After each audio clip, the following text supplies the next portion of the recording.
Good morning class. This is for ECE 6th semester. Today we will be discussing about derivation of CMOS inverter.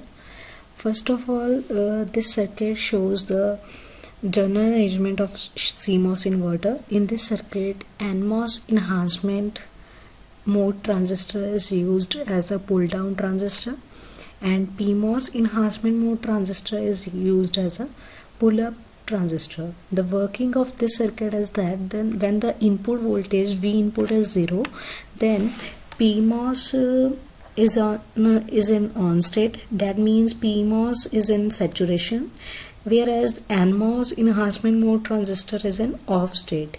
Then it is presenting a maximum value, means V output voltage as 1, that is high.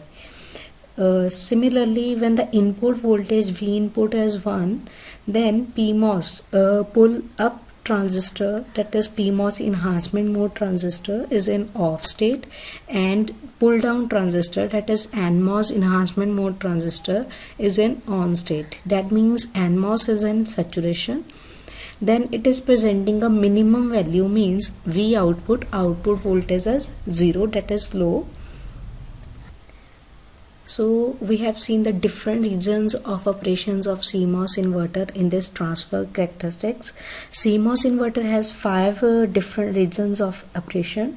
First region is when V input as 0, that means logic 0. The PMOS transistor is turned on while the NMOS inverter is turned off.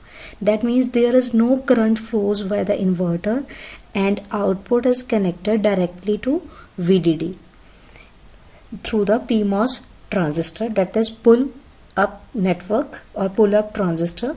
At the output, a logic 1 is obtained. That means V output is at high level.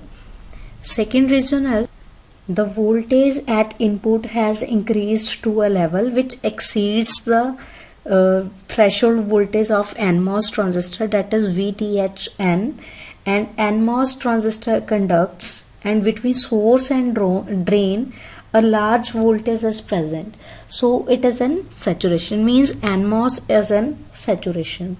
The PMOS transistor, that is pull up transistor, is also conducting but very small voltage across it, so it is in resistive region. Resistive means non-saturated region. A very small current flows through CMOS inverter from VDD to ground.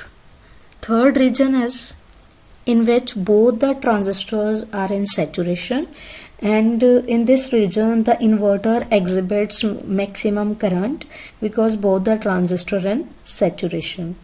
So the current in each device is same since the transistors are in series. Next is region 4. This region is similar to region 2, but PMOS enhancement mode and NMOS enhancement transistor working reversed, means both the transistor working reversed. Then region 5, in which V input is at logic 1, means V input is 1, then NMOS transistor is in on state, that means it is in saturation, whereas PMOS enhancement mode transistor is in off state, means cutoff region. So no current flows from VDD to VSS, so logic 0 appears at the output, that means V output is equal to 0. So V output is 0. So this one is the CMOS inverter current versus V input, that is V input, and this one is current. In first two regions current is minimum, and then in third region both are in on state, so current is maximum because the both transistors are in saturation, then the current decreases gradually. So this is the working of CMOS inverter and the transfer characteristics of CMOS inverter. Our next topic is derivation of CMOS inverter. We have seen that IDS current, that is drain to source current, versus voltage relationship for the MOS transistor can be written as this derivation we have already discussed in our previous lecture, that is MOS device design equation, in which the IDS current for non-saturated region or for resistive region is IDS is equal to K W by L VGS minus VTH into VDS minus VDS square by 2. And same way in the saturated region, it is IDS is equal to drain to source current is equal to K W by L VGS minus VTH whole square by 2. Here K by WL is common. This also in both the cases, that is saturation and non-saturation region, the factor K is a technology dependent parameter such that K is equal to epsilon ns epsilon naught mu divided by TOX. Here epsilon ns is the permittivity of insulation between gate and channel. Epsilon naught is free space permittivity. Mu is the electron or hole mobility. TOX is the oxide thickness. Also the factor W by L is written as, that is beta is equal to K W by L. Here W is width of gate and L is channel length. And beta is MOS transistor gain factor. So by putting the value of beta factor, we have for saturation region IDS current is equal to beta by 2 VGS minus VTH whole square, and in resistive region or non-saturated region IDS is equal to beta into VGS minus VTH into VDS minus VDS square by 2. Now in the case of saturation region, beta is applied to both PMOS enhancement mode transistor and NMOS transistor as follows. So beta n is equal to, that is the value of K epsilon ns epsilon naught mu n over TOX into Wn over ln. And for beta p, that is for PMOS, that is equal to epsilon ns epsilon naught mu p Wp over TOX into Lp.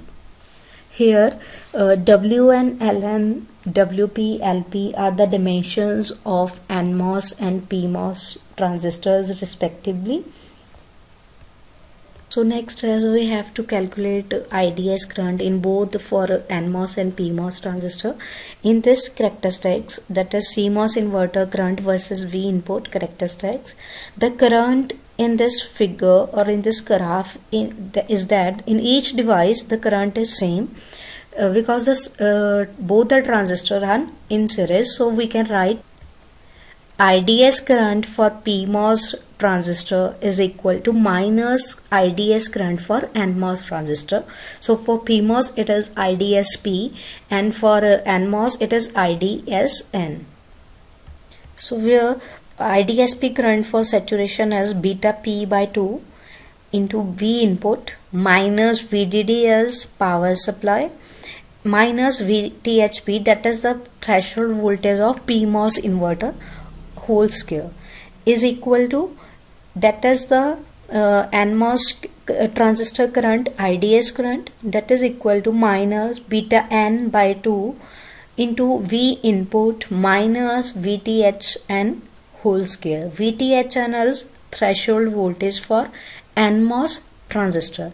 Now we have to calculate the value of V input. So by rearranging the terms, this equation becomes B input minus VDD minus VTHP whole square is equal to minus beta n by 2, that is divided by beta P by 2 into V input minus VTHN whole square.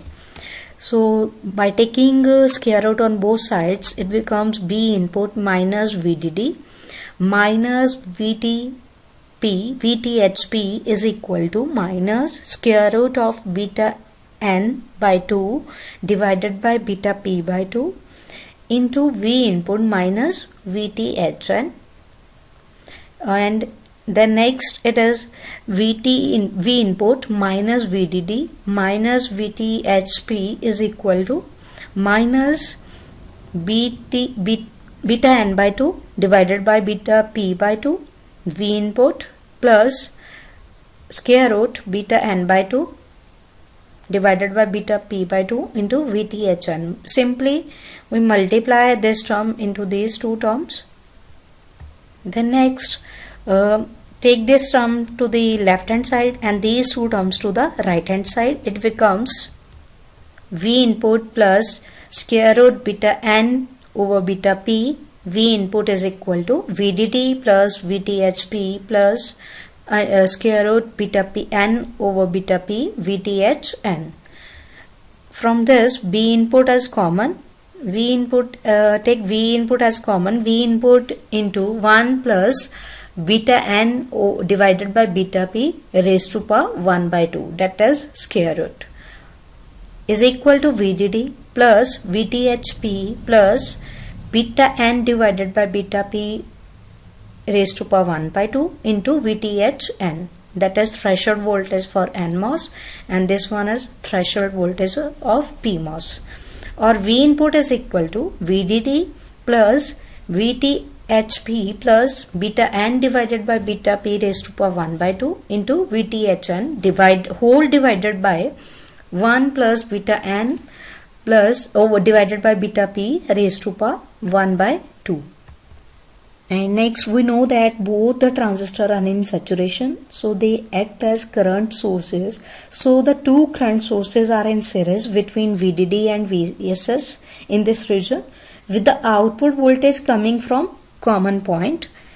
So if beta n is equal to beta p and VTHN is equal to minus VTHP, then this equation becomes V input is equal to VDD plus VTHP plus beta n divided by beta n raised to power 1 by 2 into minus VTHP whole divided by 1 plus beta n divided by beta n raised to power 1 by 2. Simply we write beta n is equal to beta p and VTHN is equal to minus VTHP.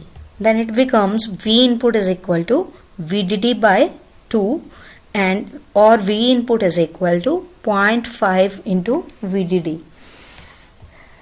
Also this implies that the change between logic levels is symmetrically about the point at which V input is equal to V output is equal to 0.5 VDD, because only at this point beta factors will be equal.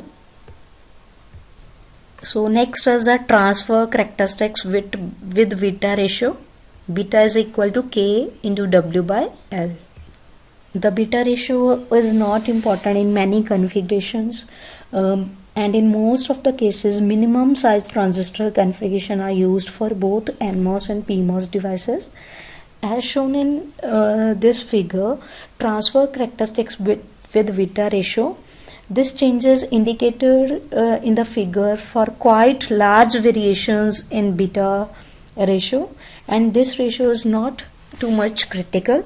This curve shows for beta n over beta p, the ratio of beta for NMOS and PMOS greater than 1. This curve shows for beta n over beta p is equal to 1, and this one is for beta n divided by beta p less than 1. So this is transfer characteristics with beta ratio. Today we discussed the working of CMOS inverter, in which we studied if we apply V input is equal to 0, then PMOS is an on state and NMOS is an off state. PMOS on means it is in saturation and NMOS off means it is in cutoff state. So if we apply input is equal to 0, then we get output as high, that is 1. Similarly, if we apply V input is equal to 1, then PMOS is an off state and NMOS is an on state. NMOS is on state means it is in saturation. So output as 0 if we apply the input as 1. So next we discuss or drive the equation of current or for CMOS inverter, and also studied about the beta factors for NMOS and PMOS, and also study about the ratio of beta for NMOS and PMOS transistor.